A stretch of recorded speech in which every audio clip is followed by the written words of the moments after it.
Hi అందరికీ, దసరాకి సంబంధించిన డిఐవై వీడియోస్లో 7వ వీడియో. సో ఈరోజు వీడియోలో మీకోసమని చెప్పి అమ్మవారి పాదాలు సింపుల్ అండ్ యూనిక్గా ఎకో ఫ్రెండ్లీగా ఎలా వేసుకోవాలో చూపిస్తాను. వచ్చేసేయండి. దానికోసం పసుపు, కుంకుమ అండ్ పువ్వులు, టీ స్టైనర్ ఉంటే సరిపోతుంది. సో ముందుగా టీ స్టైనర్లో పసుపు వేసుకొని మీరు ఎక్కడైతే పాదాలు వేద్దామనుకుంటున్నారో అక్కడంతా కూడా స్ప్రెడ్ చేసుకోండి. అలా స్ప్రెడ్ చేసుకున్న తర్వాత పాదాల షేప్ మీకు వస్తే పర్ఫెక్ట్గా వేసేసుకోవచ్చు. నాకు అంత పర్ఫెక్ట్గా రావండి.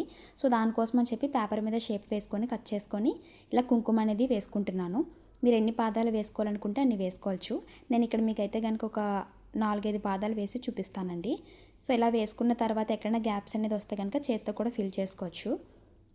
నెక్స్ట్ ఇప్పుడు మనం ఇందులోకి అమ్మవారికి ఎంతో ఇష్టమైన వేపాకులు ఉంటాయి కదండి. సో వేపాకులతోని లెఫ్ట్ రైట్ కొంచెం స్పేస్ కవర్ అయ్యేలాగా పెట్టుకున్నాను.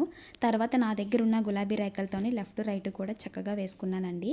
అండ్ మొన్న ఆల్రెడీ రీసెంట్గా డిఐవై చేశాను కదా అమ్మవారి ఫోటో, అది కూడా పెట్టుకున్నానండి. అండ్ నా దగ్గర ఉన్న కొంచెం వైట్ కలర్ పర్ల్స్ ఉంటే అవి కూడా అక్కడక్కడ పాదాల దగ్గర మధ్యన పసుపు దగ్గర పెట్టుకున్నాను.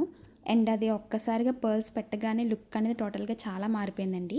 అండ్ నా దగ్గర లైట్స్ ఉంటే లైట్స్ కూడా పెట్టి మీకు చూపిస్తున్నాను.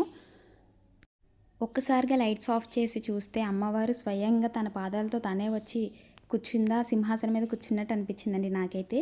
ఈ డిఐవై మీకు ఎలా అనిపించిందో కంపల్సరీ కామెంట్ చేయండి అండ్ లైక్ కూడా చేయండి.